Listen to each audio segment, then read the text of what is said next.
Well, dear students, myself Dr. Ashish Garg, Associate Professor in Chemistry, SEAT, RN Ruia government college, Ramgarh Shekhawati, district Sikar, Rajasthan. बच्चों, BSc part first inorganic chemistry में हमने unit start की हुई है ionic solids और ionic bonds and see we are studying about the crystal defect in ionic solids. आयनिक यौगिकों में जालक त्रुटियां, ये हमने स्टार्ट किया हुआ है। बच्चों, ये टॉपिक मैंने पार्ट 10 से 10 भाग 10 से पार्ट 10 से स्टार्ट किया था और 11th पार्ट में स्टाइकोमेट्रिक डिफेक्ट्स के बारे में हमने स्टडी की थी। और स्टाइकोमेट्रिक इफेक्ट में मैंने बताया था कि किस तरह से आयनिक यौगिक क्रिस्टल बनाते समय लॉ ऑफ इक्वल प्रोपोर्शन, स्थिर अनुपात के नियम का पालन करते हैं। स्टाइकोमेट्रिक डिफेक्ट्स के अंदर चाहे crystal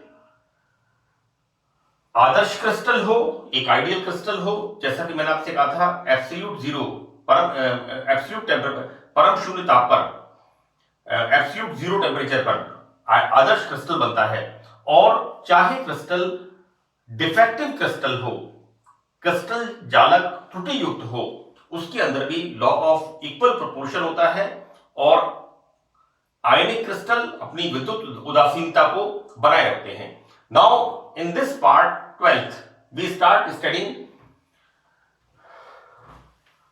non stoichiometric defects in the ionic crystal. Non stoichiometric, बच्चों स्टाइकोमेट्रिक डिफेक्ट्स में हमने पढ़ा था law of equal proportion, right, स्थिर अनुपात के नियम का पालन करते हैं। तो यहां पर सबसे पहले हम देखेंगे बच्चों कि इस प्रकार के यौगिक स्थिर अनुपात के नियम का पालन नहीं करते हैं, राइट। यहां पर धनायन और ऋणायन, इनकी संख्या में अंतर होता है, अर्थात इनमें धनायन और ऋणायन की संख्या असमान होती है। सबसे पहले बर्थोले नाम के साइंटिस्ट ने इसको बताया था और इस प्रकार के यौगिकों को क्रिस्टल निर्माण करने वाले परमाणु या आयन की जो संख्या हम एक्सपेक्ट करते हैं, अपेक्षित संख्या स्थिर नहीं होती, so that non stoichiometric compounds are called berthollides. इन्हें बर्थोलाइट्स भी कहते हैं and Berthollet is the first scientist जिसने बताया था कि धनायन और ऋणायन की संख्या क्रिस्टल्स में असमान होती है। बच्चों, ट्रांजिशन एलिमेंट्स, संक्रमण तत्व। ट्रांजिशन एलिमेंट्स परिवर्तनीय से ऑक्सीकरण अवस्था, वेरिएबल ऑक्सीडेशन स्टेट प्रदर्शित करते हैं। हम देखेंगे कि manganese atomic number 25, right. Manganese में हम देखते हैं ऑक्सीडेशन स्टेट +2 से लेकर के +7 तक। सी, तो कहने का मतलब यहां पर यह है कि संक्रमण तत्व विभिन्न प्रकार की ऑक्सीकरण अवस्थाएं प्रदर्शित करते हैं। अतः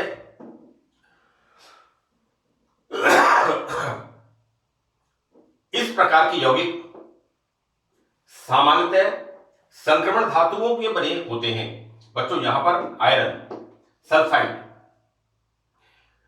इसमें आयरन सल्फाइड में सल्फर अधिक में एक्सेस में रहती है। और एक और एग्जांपल देखें हम जिंक ऑक्साइड का, तो बच्चों जिंक ऑक्साइड में जिंक एक्सेस में पाया जाता है। यहां मैंने एग्जांपल लिखे बच्चों कुछ। This is the titanium oxide. तो टाइटेनियम ऑक्साइड में टाइटेनियम एंड ऑक्सीजन, इसका रेशियो होता है 1:1.7 और 8, यानी यहां पर ऑक्सीजन टाइटेनियम से ज्यादा होती है। इसी तरह से FeO, ऑक्साइड ऑफ आयरन, है ना, आयरन ऑक्साइड, यहां पर बच्चों आयरन ऑक्सीजन के कंपैरिजन में 0.95:1, यानी यहां पर मेटल की मात्रा कम होती है। तीसरा एग्जांपल है बच्चों CuS, कॉपर का सल्फाइड। जैसा मैंने आपसे मेरे इससे प्रीवियस लेक्चर में मैंने कहा था कि CuS is the copper pyrites, this is the ore of copper, right. Jhunjhunu जिले में खेतड़ी के अंदर जो ओर यूज होता था, अभी कॉपर प्लांट बंद है, दैट इज CuS। यहां पर बच्चों सल्फाइड 1:7, यानी कॉपर है 1 and sulphide is 1:7, sulphur axis पे होती है। कहने का मतलब ये हुआ कि ये जो हम पढ़ रहे हैं नॉन स्टोइकोमेट्रिक कंपाउंड्स, ये compounds law of equal proportion, यहां पर धनायन और ऋणायन बराबर मात्रा में इनकी जो मात्रा होती है वो असमान होती है। तो एक तो रीजन ये हो गया, हमने देखा किस तरह से। दूसरा,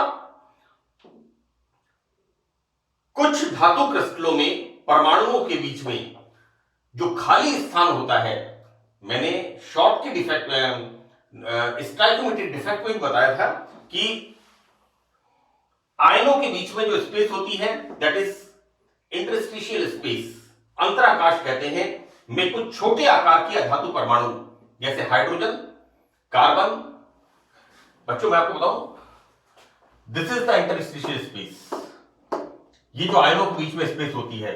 और जो इंटरस्टिशियल कंपाउंड्स बनते हैं, ये आपने पी ब्लॉक एलिमेंट्स के अंदर पढ़े हैं लास्ट ईयर। तो बच्चों इनके अंदर जो इंटरस्टिशियल स्पेस होती है उसमें कुछ non metals like hydrogen, carbon, nitrogen, boron और सल्फर, इस तरह के स्मॉल एटम्स, कुछ तत्वों के, ये बच्चों अंतराकाश में स्थान ग्रहण कर लेते हैं and these are called interstitial space. Basically मैं आपको बता दूं कि जो अंतराकाशीय यौगिक इंटरस्टिशियल कंपाउंड्स आपने पी ब्लॉक एलिमेंट्स में पढ़े हैं, जो इंटरस्टिशियल कंपाउंड्स होते हैं बड़े हार्ड होते हैं, क्योंकि उनके अंदर ये जो अंतराकाश होते हैं, ये अंतराकाश इन एलिमेंट्स के आने से, ये जो मैंने कुछ एलिमेंट्स लिखे हैं, इनके आने से इनके स्ट्रक्चर एकदम पैक हो जाते हैं, इसलिए ये बहुत हार्ड मेटल्स में कन्वर्ट हो जाते हैं।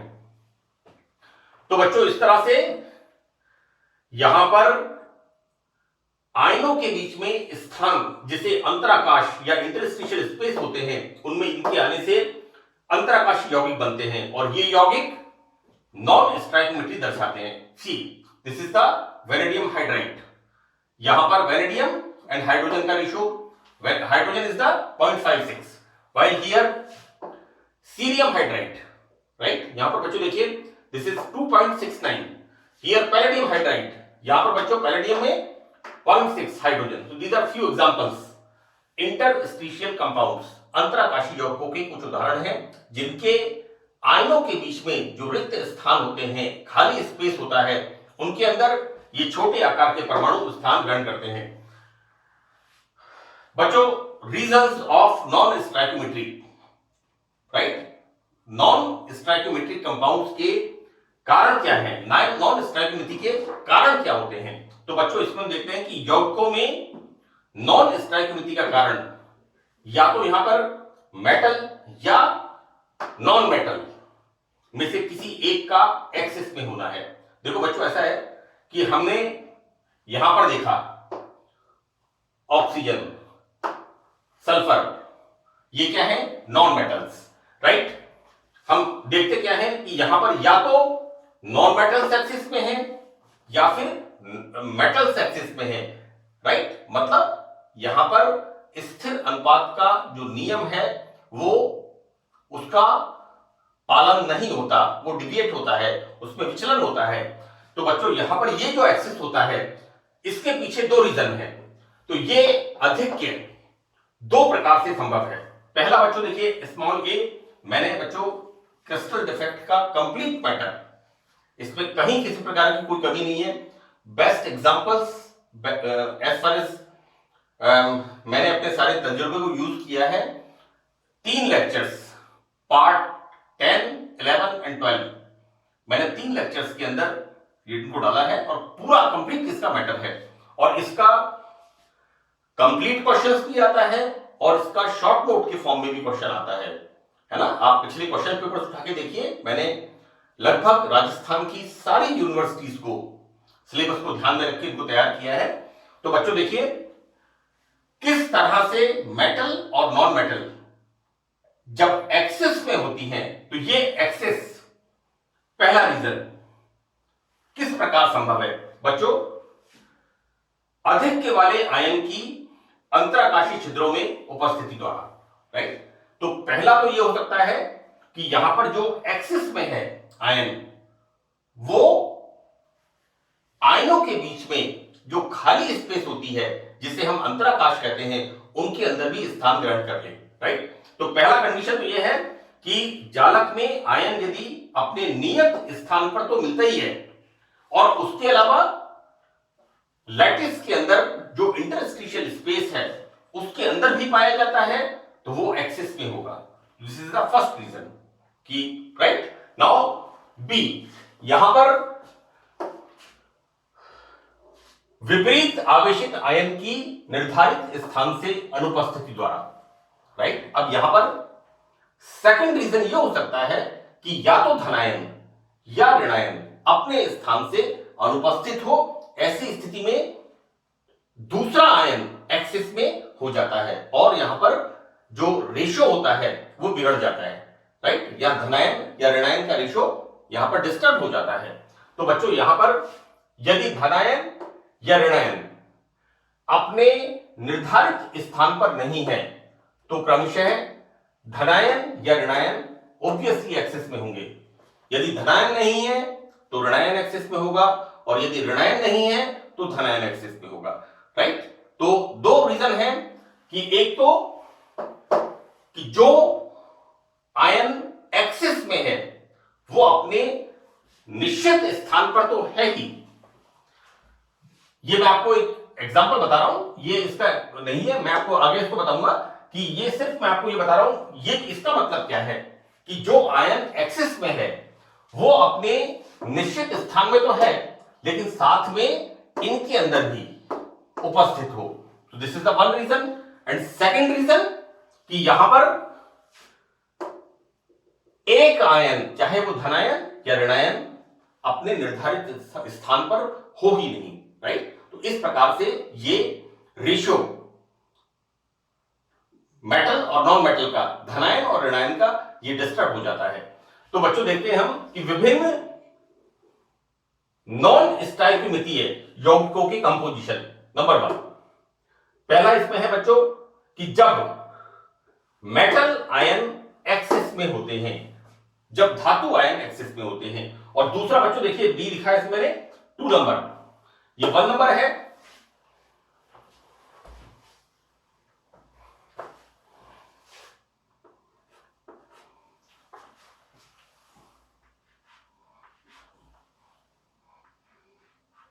ये 2 सेकंड नंबर है बच्चों कि जब नॉन मेटल एक्सिस में होता है। तो जैसा मैंने आपको बताया, नॉन स्टाइकियोमेट्रिक कंपाउंड में एक आयन एक्सिस में होता है, राइट। तो पहला कि जब मेटल्स एक्सिस में होती हैं, राइट। तो बच्चों इसका ए पॉइंट है, एक पॉसिबिलिटी क्या होती है कि क्रिस्टल फॉर्मेशन के समय ऋणायन अपने स्थान पर उपस्थित ना रहे और ऋणायन अपना इलेक्ट्रॉन उस स्थान पर छोड़ के बाहर चला जाए, यानी यहां पर ऋणायन के स्थान पर केवल इलेक्ट्रॉन। तो this is the first reason कि ऋणायन अपने स्थान पर उपस्थित नहीं हो, राइट। और इसकी इलेक्ट्रोवैलेंसी, विद्युत उदासीनता बनाए रखने के लिए यहां पर ये अपना इलेक्ट्रॉन छोड़ के चला जाए। तो बच्चों जालक निर्माण के समय जब क्रिस्टल लैटिस फॉर्मेशन होता है तो कुछ अधातु परमाणु, नॉन मेटल्स, बच्चों these all oxygen, sulphur, hydrogen, these all non metals. तो जालक निर्माण के समय कुछ अधातु परमाणु अपना गैसीय अवस्था में जालक की सतह छोड़ जाते हैं और बाहर चले जाते हैं। लेकिन इंपॉर्टेंट चीज क्या है कि क्रिस्टल की विद्युत उदासीनता बनाए रखने के लिए ये अपना इलेक्ट्रॉन उसी स्थान पर छोड़ जाते हैं। इस प्रकार जालक में धनायन और ऋणायन का रेशियो डिस्टर्ब हो जाता है, राइट। हम एग्जांपल मेरे बच्चों लिखा है यहां पर NaCl का एग्जांपल लिखा है बच्चों। और हम क्या देखते हैं इसके अंदर, मैंने आपको देखो बच्चों पहले कहा था, इससे पहले वाले में मैंने एक लाइन में 4 आयन लिखे थे और मैंने तब आपको ये कहा था कि आप बच्चों धनायन और ऋणायन का ध्यान रखना, राइट। यहां पर आप देखिए धनायन ऋणायन धनायन ऋणायन धनायन फिर ऋणायन, सो इट्स ओके, क्योंकि sodium sodium sodium and this Cl is surrounded by sodium, right? This Cl is surrounded by sodium, right? This sodium, ये सोडियम ऋणायनों से घिरा हुआ है। आयनों का बहुत ध्यान रखना ये स्ट्रक्चर बनाते समय, है ना। कई बार बच्चे करते हैं plus minus plus minus plus minus plus, को पॉसिबल नहीं है बनना, है ना। आवेश का आप चार्ज का आप ध्यान रखना क्रिस्टल स्ट्रक्चर बनाते समय। अक्सर बच्चे 50% ऑफ द स्टूडेंट्स ये गलती करते हैं। जो बच्चे पासबुक से 1 वीक सीरीज से पढ़ते हैं ये गलतियां करते हैं, इन गलती का आप ध्यान रखें। तो बच्चों यहां पर हम देखते हैं NaCl क्रिस्टल का एग्जांपल, और यहां पर हम देखते हैं कि एक क्लोराइड अपना इलेक्ट्रॉन छोड़ के इस क्रिस्टल लैटिस से बाहर चला जाता है। ऐसी स्थिति में यहां पर विद्युत उदासीनता तो बनी रहती है, लेकिन सोडियम और क्लोराइड का जो 1:1 का रेशियो है वो डिस्टर्ब हो जाता है। यहां पर ऋणायनों की संख्या Cl की संख्या कम हो जाती है, राइट। और ये जो इलेक्ट्रॉन जो मिलता है इसे हम कहते हैं F सेंटर। F सेंटर इसको हम कहते हैं बच्चों। यहां पर F का मतलब है फार्बी, इट्स ए जर्मन वर्ड, और इसका मतलब होता है कलर। मैं आपको बता दूं कि ये जो सोडियम क्लोराइड जब हम इसको गर्म करते हैं तो यहां पर नमक को गर्म करने पर सोडियम क्लोराइड के क्रिस्टल में Cl माइनस अपना इलेक्ट्रॉन यहां छोड़ के बाहर चला जाता है और यहां पर सोडियम क्लोराइड का रंग येलो कलर का हो जाता है, right. So these are called F centre. F is the farbe, farbe is a German word, इसका मतलब होता है कलर, राइट। और जैसे मैंने आपसे सोडियम क्लोराइड का बताया कि किस तरह से क्लोराइड माइनस अपना इलेक्ट्रॉन छोड़ के बाहर चला जाता है और यहां पर सोडियम और क्लोराइड का जो रेशियो होता है वो डिस्टर्ब हो जाता है, राइट। यहां पर ऑब्वियसली Cl की संख्या यहां पर कम हो जाती है, लेकिन बच्चों इसका कलर येलो हो जाता है, राइट। मैं आपको बताऊं कि इसी तरह से पोटेशियम क्लोराइड को जब गर्म करते हैं तो वो नीले रंग का हो जाता है। वहां पर भी इसी तरह से क्लोराइड इलेक्ट्रॉन छोड़ के बाहर निकल जाते हैं, राइट। तो ये बच्चों पहला रीजन है कि ऋणायन की संख्या कम हो और नॉन स्टोइकियोमेट्रिक डिफेक्ट डेवलप हो, उसके लिए यहां पर ऋणायन के स्थान पर केवल electron. Now C second reason, जो इंटरस्टिशियल स्पेस है, अंतराकाशीय छिद्र, राइट। यहां पर अंतराकाशीय छिद्रों में अतिरिक्त धनायन।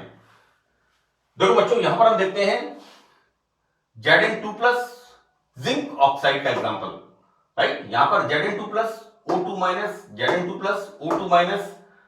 अगेन हम देखेंगे बच्चों, ध्यान रखिएगा इसका, O2- because plus minus, Zn2+ O2- Zn2+, again बच्चों oxygen Cl+2, Zn2+ O2- Zn2+ O2-। यहां पर ये जो अंतराकाश है, इस अंतराकाश में Zn2+ एक्सेस स्थान ग्रहण कर लेते हैं, राइट। और यहां पर बच्चों किसी दूसरे अंतराकाश में जो ऑक्साइड होता है वो अपने इलेक्ट्रॉन छोड़ के चला जाता है। तो ऐसी स्थिति में इस प्रकार से यहां पर धनायनों की संख्या, धनायन बच्चों यहां पर इंटरस्टिशियल स्पेस में आ गया, तो यहां पर 1 2 3 4 5 6 और 7, जबकि यहां पर 1 2 3 4 5 6 ये आपके एनायंस, यानी यहां पर जिंक ऑक्साइड के क्रिस्टल में जो जिंक मेटल है वो एक्सेस में हो जाती है। तो बच्चों जालक निर्माण के समय या पदार्थ को गर्म करने पर नॉन मेटल जालक से निकल जाता है और अपना इलेक्ट्रॉन अंतराकाशीय छिद्रों में छोड़ जाता है। तो बच्चों यहां पर इन ऋणायनों के संगत धन आयन, ये जो इलेक्ट्रॉन छोड़ के निकला है नॉन मेटल, है ना बेटा, यहां पर नॉन मेटल क्या है, ऑक्सीजन, ये जो अपना इलेक्ट्रॉन छोड़ के निकला है तो इसके इक्विवेलेंट धनायन अंतराकाशी स्थान में अपना स्पेस ले लेता है। ऐसी स्थिति में बच्चों यहां पर क्या होगा, धनायन एक्सिस में हो जाता है। नाउ हम देखते हैं बच्चों सेकंड पॉइंट। पहला हमने देखा कि किस तरह से नॉन स्ट्राइकोमिति होती है जो कंपाउंड के अंदर, कि यहां पर मेटल्स एक्सिस में हो। सेकंड बच्चों हम देखते हैं कि यदि नॉन मेटल्स एक्सिस में हो तो देखिए बच्चों कि जालक में धनायन का रिक्त स्थान। मैंने एक एग्जांपल लिया है यहां पर फेरस ऑक्साइड का, FeO का। बच्चों Fe2+, देखो यहां पर Fe2+, O2-, इस एग्जांपल में क्या होता है कि जैसा मैंने आपसे कहा कि संक्रमण तत्वों की ऑक्सीडेशन स्टेट परिवर्तनीय होती है। यहां पर इसमें मैंने दर्शाया है कि किस तरह से, ये बच्चों ब्लू 3+, नीले चौक से मैंने दर्शाया है इसे, किस तरह से आयरन फेरस से फेरिक ऑक्सीडेशन स्टेट में इनमें स्थान ग्रहण करता है। अब जब ये बच्चों स्थान ग्रहण करेगा तो ऐसी स्थिति में क्या होगा, चार्ज का इंबैलेंस, राइट, यहां पर जो इनका आवेश संतुलन बिगड़ जाएगा। तो क्या होता है यहां पर, इस आवेश को संतुलित करने के लिए एक ऋणायन, हाँ बच्चों एग्जैक्टली, यहां पर बच्चों देखिए, सॉरी, यहां पर ये इन पर आवेश बढ़ गया। ऐसी स्थिति में एक यहां पर आयरन मेटल फेरस Fe2+ यहां से बाहर निकल गया, राइट। हमने क्या लिखा है, अधातु आयन एक्सिस में हो। तो बच्चों नॉन मेटल का मतलब यहां पर हो गया ऑक्सीजन, और यहां पर क्या हो रहा है कि दो आयरन मेटल, उनकी ऑक्सीडेशन स्टेट में वो फेरस से फेरिक में कन्वर्ट हो गए। ऐसी स्थिति में यहां पर विद्युत उदासीनता को बनाए रखने के लिए एक नॉन मेटल यहां से बाहर निकल जाता है, सॉरी एक मेटल यहां से बाहर निकल जाता है। मैं फिर आपको रिपीट करता हूं बच्चों, Fe2+, O2-, यहां पर दो आयरन +3 ऑक्सीडेशन स्टेट में आ गए, राइट। ऐसी स्थिति में क्या होगा कि एक आयरन Fe2+ क्रिस्टल की विद्युत उदासीनता बनाए रखने के लिए क्रिस्टल जालक से बाहर चला जाता है। तो बच्चों जालक निर्माण के समय धातु आयन कम हो जाने के कारण जालक में इनका स्थान खाली रह जाता है और क्रिस्टल की विद्युत उदासीनता बनाए रखने के लिए अन्य धातु आयन उच्च ऑक्सीडेशन स्टेट में आ जाते हैं, राइट। जब हम क्रिस्टल फॉर्म करते हैं तो एग्जैक्टली होता यह है कि कुछ आयन्स इसके अंदर हाई ऑक्सीडेशन स्टेट में आ जाते हैं। तो ऐसी स्थिति में स्थान खाली हो जाता है। तो यहां पर बच्चों देखिए आयरन तो कम हो गए और यहां पर नॉन मेटल्स की संख्या अधिक हो गई। तो यहां पर क्या हो गया, नॉन मेटल्स जालक में, नॉन मेटल्स एक्सिस में, राइट, यहां पर किस तरह से O2- एक्सिस में होते हैं। एंड द सेकेंड वन, अंतराकाशी छिद्रों में अतिरिक्त ऋणायन। देखो बेटा, जो अंतराकाश होते हैं, ये जो स्पेसेस होती हैं, ये बहुत छोटी होती हैं और हमने फाइजर्स रूल में पढ़ा है कि ऋणायन कैसे होते हैं, आकार में बड़े होते हैं, राइट। तो बच्चों बड़ा स्पष्ट है कि जो इंटरस्टिशियल स्पेस है वो तो छोटा है और ऋणायन का आकार बड़ा है। ऐसी स्थिति में ऋणायन का छोटे स्थान में स्थान ग्रहण करना बहुत मुश्किल होता है। तो बच्चों इंटरस्टिशियल छोटे होते हैं, इंटरस्टिशियल स्पेस अंतराकाशी स्थान छोटे होते हैं एवं ऋणायन बड़े आकार के होते हैं। अतः अंतराकाश में ऋणायन का होना संभव नहीं होता है, राइट, बिकॉज जो anion is the larger size और interstitial spaces small in size, so that ये उसमें स्थान ग्रहण नहीं करते, इसलिए इस प्रकार की डिफेक्ट्स वाले क्रिस्टल्स बहुत कम मिलते हैं, राइट। तो बच्चों, that's all about the crystal lattice defect in ionic solids. ये आयनिक यौगिकों में जालक त्रुटियां, ये बच्चों हमने कंप्लीट कर दिया इसको, कि किस तरह से हमने देखा कि दो तरह की क्रिस्टल लैटिस डिफेक्ट्स, एक तो stoichiometric defects and the second is the non stoichiometric defects. ये बच्चों मैंने कंप्लीट कर दिया है इसको, और आप ध्यान से इनके आप नोट्स प्रिपेयर करिए अच्छी तरह से, और इनको मैंने जैसा आपको कहा है कि केमिस्ट्री सब्जेक्ट है, कम से कम 3, 4, 5 बार जब तक आप इसे सुनेंगे नहीं तब तक आपके कंसेप्ट इसमें क्लियर नहीं होंगे। I did my best efforts, यहां पर जो मेरे बेस्ट एफर्ट्स हो सकते हैं वो मैंने डाले हैं, मैंने काफी मेहनत की है, और एग्जाम्पल्स में, एक्सप्लेनेशन में, प्रेजेंटेशन में जितना नीट एंड क्लीन आपका कॉपी में एग्जामिनेशन के अंदर आपका आंसर होगा, आपको उतना ही उसमें फायदा मिलेगा। लेकिन the most important message, practice makes a man perfect. So that's all in this lecture. Thank you.